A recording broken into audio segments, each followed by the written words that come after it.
제가 설교 준비를 다 하지 못했을지라도 부활에 대한 설교를 이제 하고자 할 때 마음이 설레는 것을 느끼게 됩니다.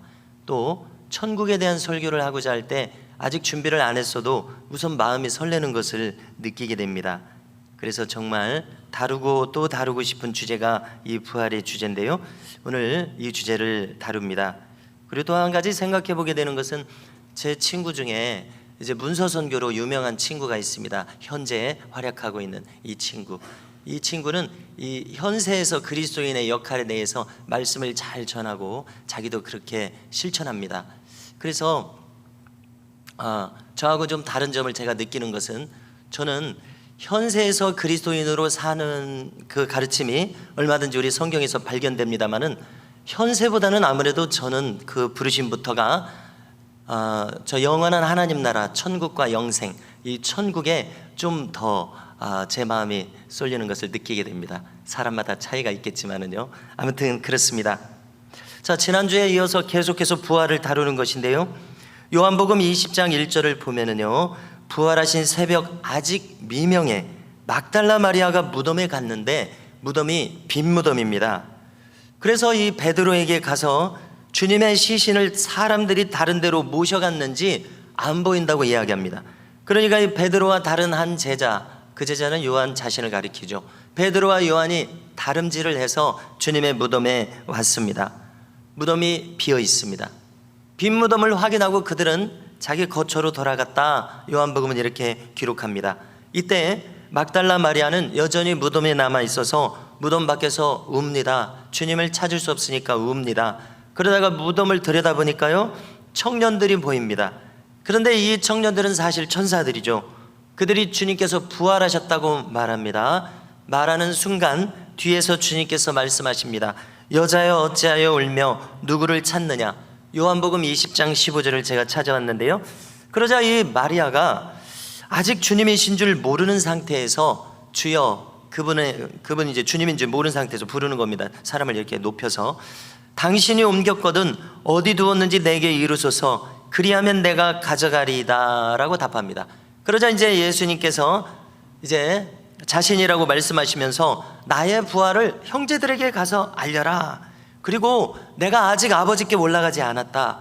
내가 아버지 하나님께 올라간다고 전하라. 이렇게 말해서 막달라 마리아가 가서 전했던 것입니다.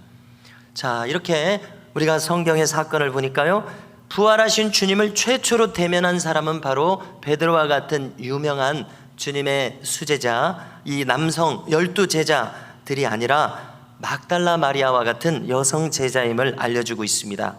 자, 이것이 특별하게 보이는 것은 무엇입니까?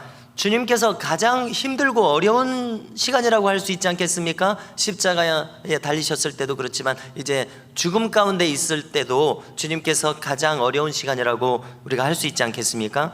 그런데 주님께서 가장 힘드신 그 시간에 주님을 찾은 자는 바로 이 여성 제자 막달라 마리아였다는 사실이 특별합니다. 주님이 그런데요, 이 주님이 이처럼 어렵고 아직 사망 가운데 있는 시간에 주님을 절실하게 찾은 사람은 이 막달라 마리아였다는 것이 지금 특별한데요, 그것은 바로 이 마리아가 진정으로 주님을 사랑하고 따랐던 참 제자였다는 것을 우리에게 잘 알려주고 있습니다. 그의 주님을 향한 마음이 진실되다는 것을 잘 알려주고 있습니다. 자, 이처럼 우리의 신앙은 결정적인 순간에 그 진실성이 빛을 발합니다. 그러므로 우리도 진실된 마음이 빛을 발하는 그날이 언젠가는 올 것입니다. 그래서 평소에 우리 마음이 진실되게 주님 앞에 서도록 우리 자신을 준비하는 은혜가 우리 모두에게 있기를 축복합니다.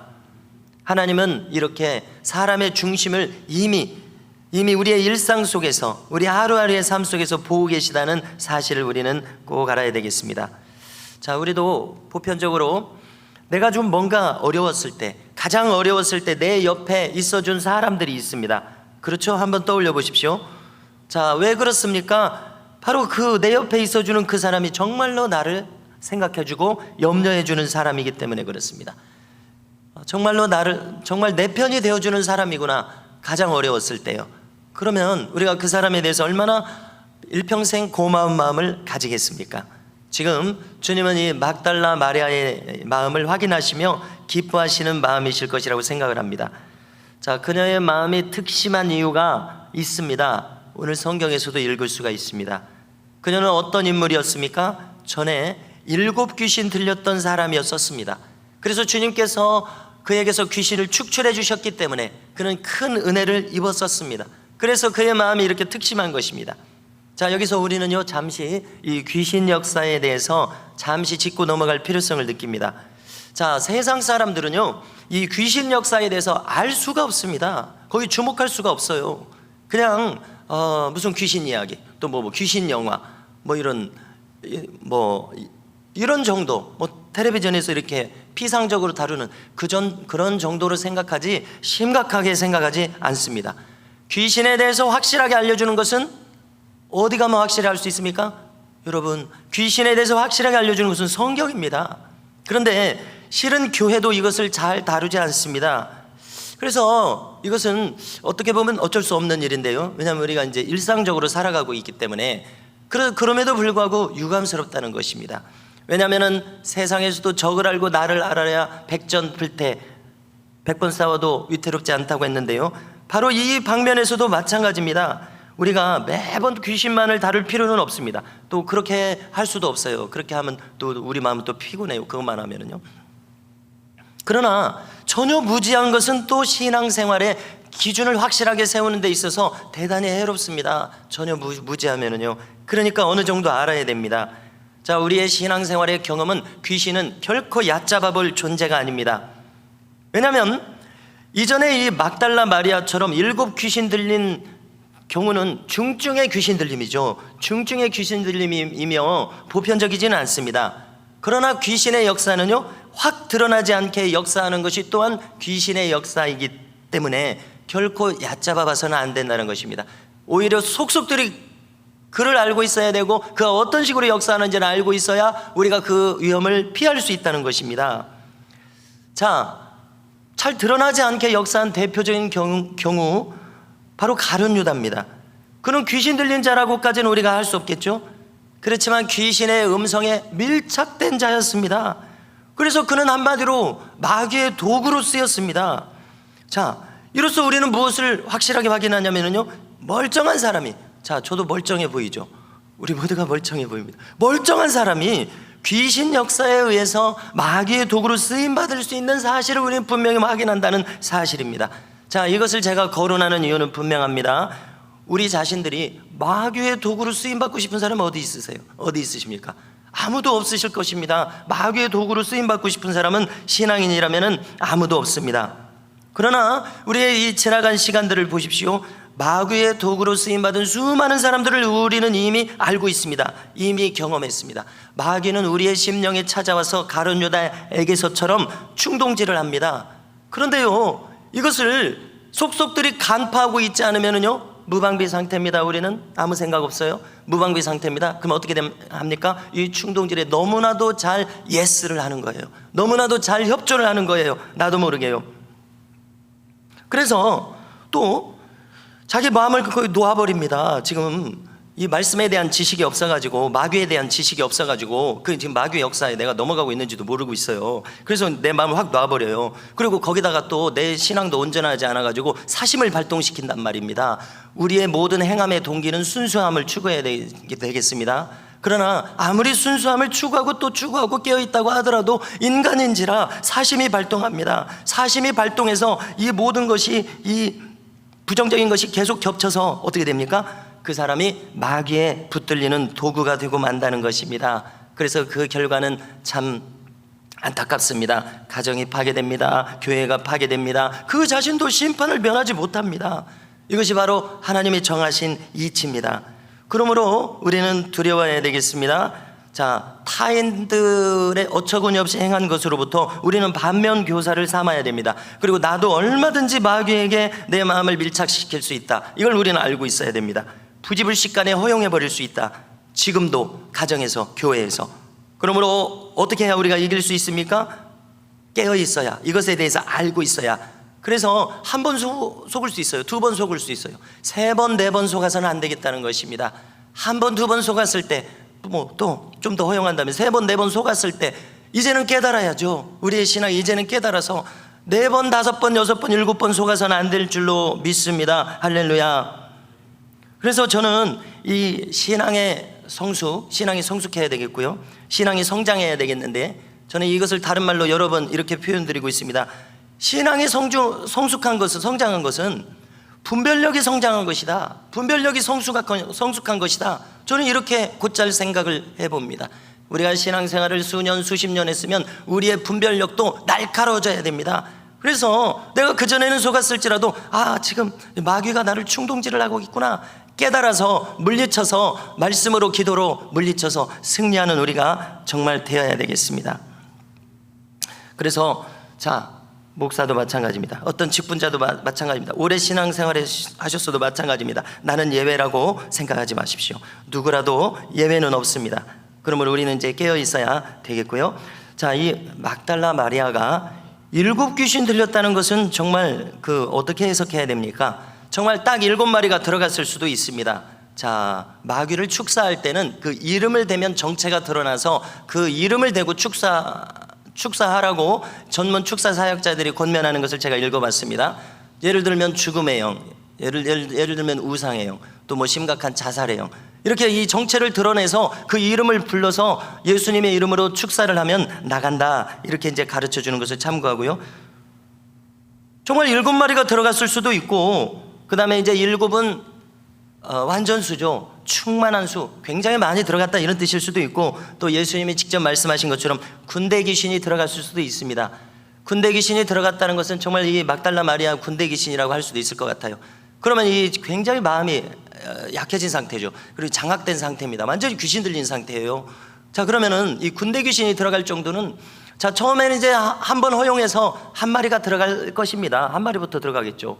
그 다음에 계속해서 마음이 약해지고 허용하는 거예요. 계속 악을 허용하는 거예요. 그러면 계속해서 들어오는 것입니다. 내가 역사하는 것을 환영하는구나, 계속 들어오는 거예요. 그러다가 군대 귀신이 돼서 벗어날 수가 없겠죠. 군대 귀신 정도 되면 7 귀신 정도만 돼도 벗어날 수가 없을 것입니다. 언제 이 귀신이 들어갑니까? 자료를 보면은요, 임상적인 자료를 알려줍니다.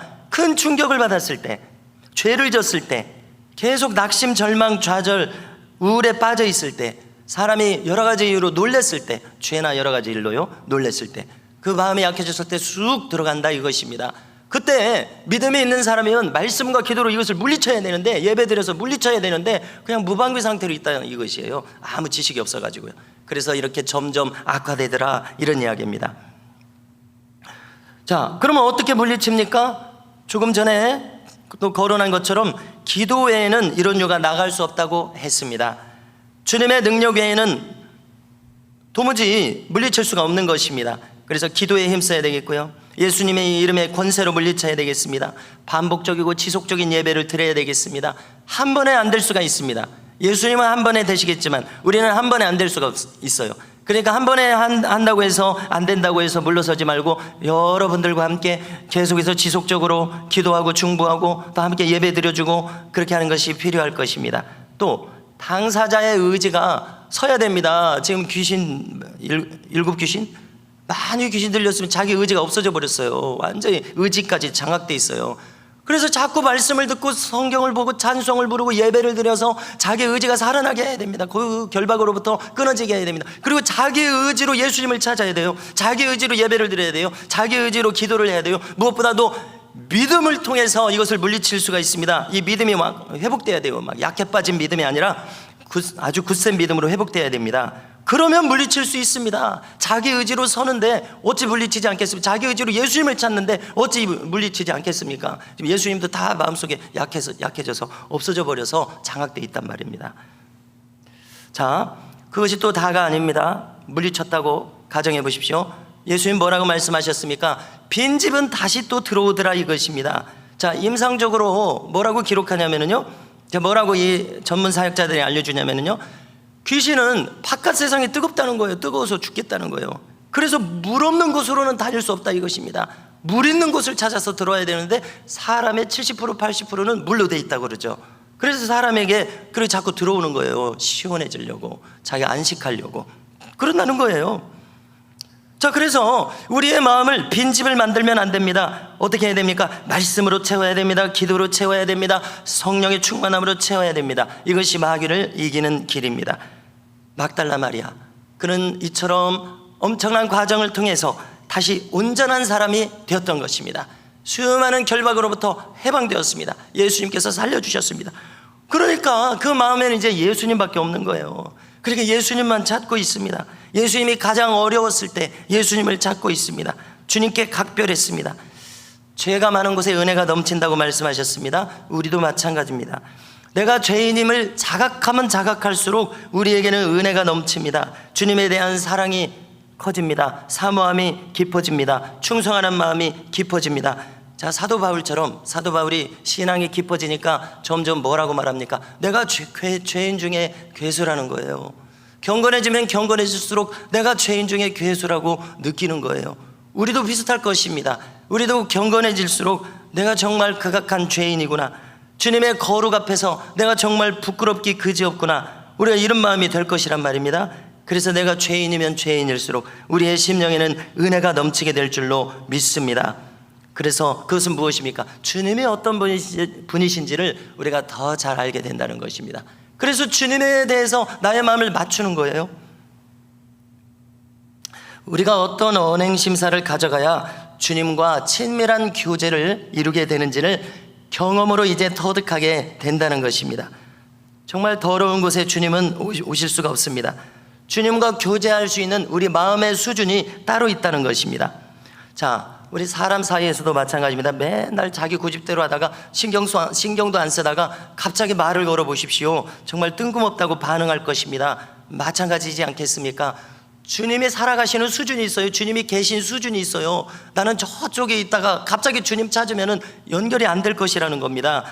주님이 계신 수준에 나도 가까이 다가가야, 주님이 원하시는 마음에 나도 가까이 다가가 있어야 주님과 원활하게 교제가 이루어질 것이라는 겁니다. 이론이 이와 같습니다. 그래서 우리는 날마다 우리의 수준을, 주님의 수준이 어떤 수준인가 이렇게 늘 살펴서 우리의 수준을 끌어올려야 될 줄로 믿습니다.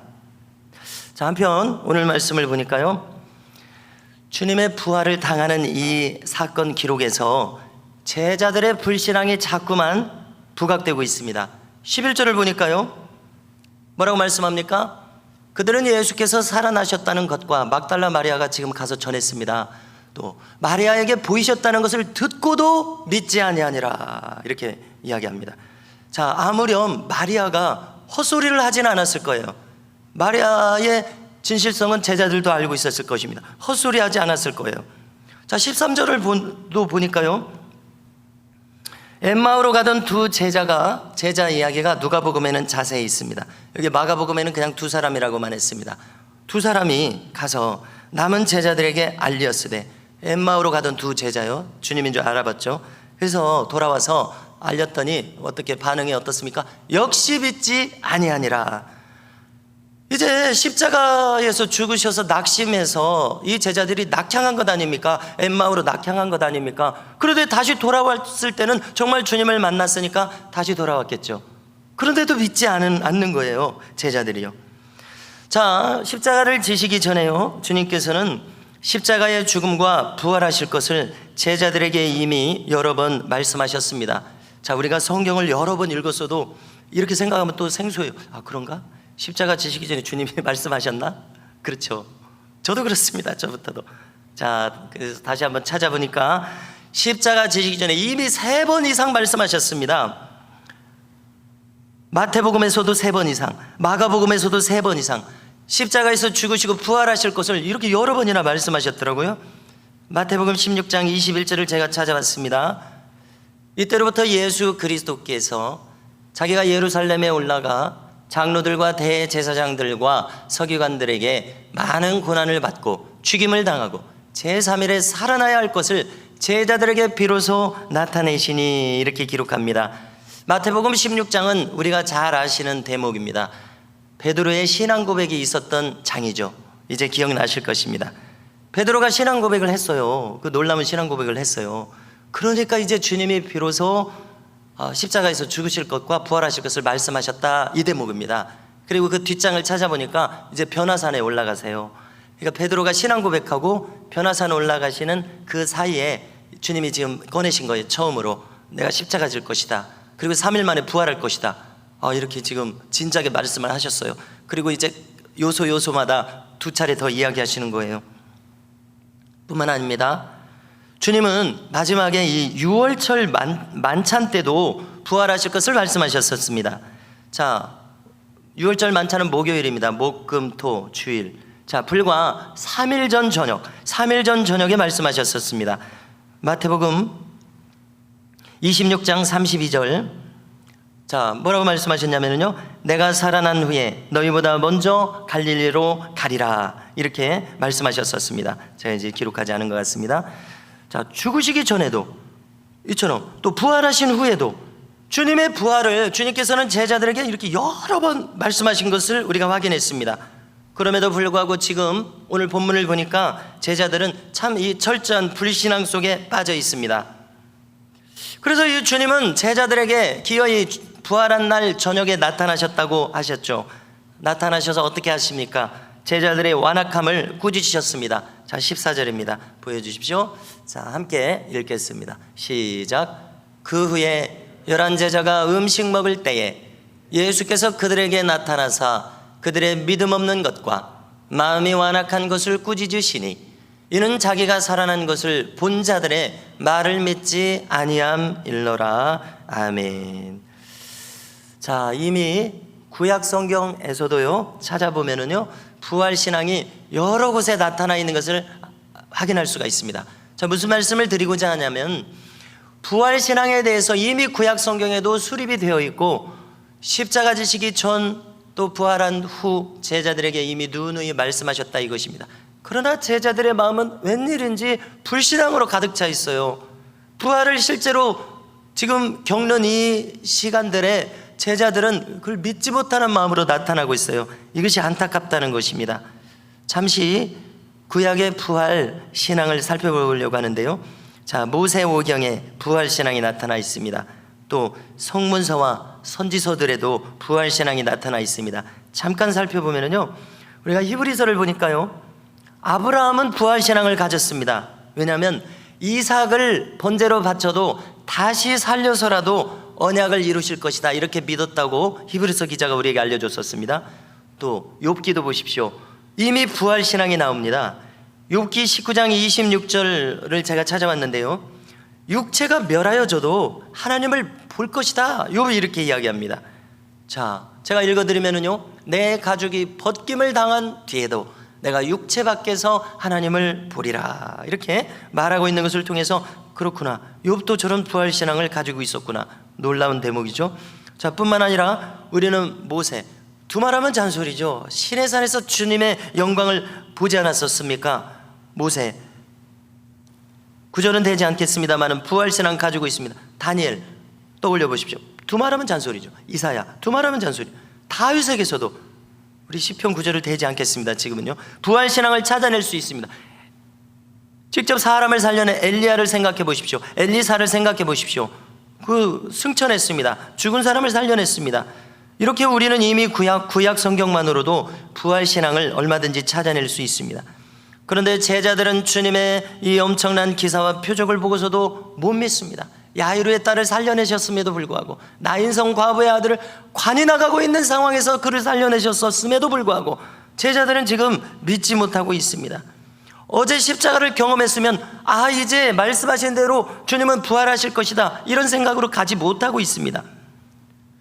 물론 우리는 언제나 사람의 마음은 약합니다. 인지상정을 생각합니다. 십자가의 충격과 상실함은 그들의 생각을 마비시켰을는지도 몰라요. 자, 그러나 베드로를 위시해서 어떤 한 제자도 주님은 부활하신다 한마디도 꺼내지 않고 주님의 부활을 믿자 이렇게 한 제자들이 없었고, 오죽하면 주님께서 직접 나타나셔서 부활하신 자신을 보이고서야 제자들은 그때 이제 믿을 수밖에 없지 않습니까? 믿을 수밖에 없는 상황이 되어서야 겨우 믿게 되는 모습이 나타나더라는 것입니다. 그래서 우리가 확인하게 되는 것은요, 정말 이 제자들의 신앙이 부실하기 그지없구나 이렇게 생각하게 됩니다. 여러분, 이것을 우리에게도 한번 적용시켜 보십시오. 우리는 이렇게 성경을 확실히 믿고 주보에 제목도 적고 이렇게 말씀으로 나누고 여러 번 반복하고 또 이미 우리에게는 부활과 천국 영생 신앙이 수립되어 있습니다. 그렇기 때문에 부활에 대해서 뭘 저렇게 믿지 못하나, 제자들이 뭐 저렇게 약해 빠졌나, 이런 생각을 할 수도 있습니다. 그런데 우리에게 한번 적용시켜 보시자는 것입니다. 우리도 과연 저 제자들의 신앙과 우리가 어떤 사건을 당했을 때 우리의 신앙도 다를까 생각해 보게 됩니다. 자, 제가 어려서 한 20, 30년 전에 충격을 받은 것은요, 뭐 그러리라고 생각은 했지만 충격을 받은 것은 목회와 신학의 이 설문 분석 내용을 보니까 미국 교회 목사들을 설문조사를 했습니다. 예수님의 부활과 동정녀 탄생을 믿을 수 없다고 답변한 수치를 제가 기억은 못합니다만 상당 퍼센트가 됐어요. 적어도 10% 이상은 됐어요. 10%에서 20% 사이인 것 같아요. 그래서 참 심각하구나. 어떻게 십자가와 부활을 믿지 않고서도, 동정녀 탄생을 믿지 않고서도 목회가 가능한가? 자, 한국교회도 그런 것을 조사한 수치가 있는지는 모르겠습니다만, 자, 제가 경험한, 이 주변을 경험한 것에 의하면 상당수의 목사들이 같은 형편일 것입니다. 자, 왜 그런가 하고 생각할 때요, 현대사회의 교육은 어떤 교육입니까? 과학주의 교육입니다. 이성주의 교육입니다. 합리주의의 바탕을 둔 교육입니다. 이 제도 교육을 충실히 동의하면서 성장한 사람은, 자, 신학교에 갔어도 목사가 되었어도 성경의 이 초자연적인 기적을 믿지 못하고 믿을 수 없는 상태일 수 있습니다. 얼마든지요. 주님의 동정녀 탄생과 부활에 대한 불신앙도 이 같은 맥락에서 사람들이 빠져 있을 수 있는데, 목사들도 빠져 있을 수 있습니다. 현재 성도들도 마찬가지입니다. 성도들도 그 바탕 안에서 교육을 받고 지금 살아가고 있으니까요. 여러분, 부활과 십자가가 바로 신앙의 토대입니다. 두말하면 잔소리죠. 부활과 십자가 신앙이 무너지면 다 무너집니다. 잠깐만 생각해 볼까요? 부활을 믿지 않는데 어떻게 천국을 믿습니까? 어떻게 영생을 믿습니까? 부활을 믿지 않는데 어떻게 지옥을 믿습니까? 어떻게 성경을 믿습니까? 부활을 믿지 않는데 어떻게 회개할 마음이 생깁니까? 부활을 믿지 않는데 어떻게 믿음을 가집니까? 이런 식으로 신앙의 요소가 다 무너져 버리게 되어져 있습니다. 주님의 부활에 확신이 없는데, 그래서 주님의 하나님 되심에 확신이 없는데 어떻게 그 확신 없는 주님에게 사람들이 순종을 하겠습니까? 왜 순종하지 못하느냐? 주님을 믿지 않으니까 순종하지 못하는 거예요. 그렇지 않습니까? 철저하게 나의 머리를 숙이지 못하는 것입니다. 안 하는 것이고요. 주님을 믿지 않으니까요. 여러분,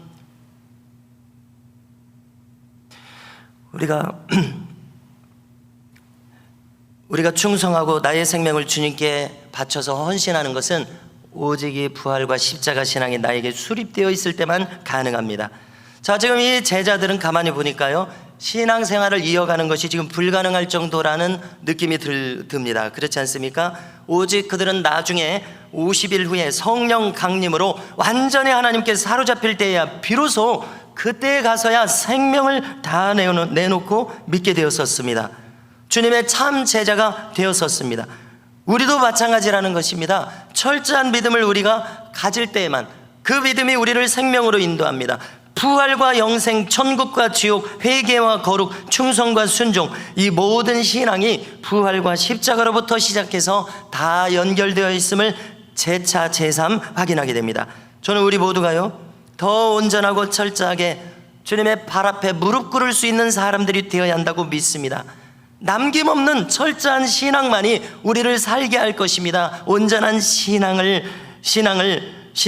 붙들려 있게 할 것입니다. 결국 우리가 주님을 찾게 할 것입니다. 자, 오늘 내용에서 마지막으로요, 우리 한국교회 초기 사건을 하나 언급하고자 합니다. 최필근 목사라는 분이 있습니다. 초기의 목사입니다. 황해도 사람이고요, 1913년에 평양신학교에 입학을 해서 목사가 된 장로교 목사입니다. 그는 또 한편 동경제대를 졸업한 소위 말하는 이 정도면 엘리트 목사였습니다. 자, 그분이 이제 어렸을 때 이야기가 한국교회에 이렇게 전해지고 있습니다. 한 동네에 김씨 부인이라는 사람이 살았었습니다. 그런데요, 이 한국교회 완전 초기겠죠. 이 김씨 부인이 세상을 떠났습니다. 장례 준비가 안 되었던가 봐요. 그래서 사흘째가 되어서야 이 목재를 구해서 관을 짰습니다. 그래서 이제 그 다음날 옷을 입히고 입관을 하려고 합니다. 자, 그때였습니다. 죽었던 이 부인이 무려 사흘 만에 벌떡 일어난 것입니다. 그리고 물을 달라고 한 것입니다. 지금 전해져, 믿기지는 않지만 전해져 내려오는 이야기니까 이 기록을 우리가 이제 믿어야 되겠죠. 사람들이 고양이가 시체를 뛰어넘으면 시체가 일어난다. 지금 고양이가 뛰어넘었었는가 봐요. 막 소동이 일어났습니다. 자, 그런데 김씨 부인이 일어나서 이제 정신을 차리고 말을 하는 것입니다. 뭐라고 말을 하냐면요, 자기가 보고 온 것을 이야기하는 거예요. 큰 강물이 있었다. 그래서 다리를 건너게 되었는데 좌우에 흰 옷을 입은 천사들이 나를 보호를 해주더라.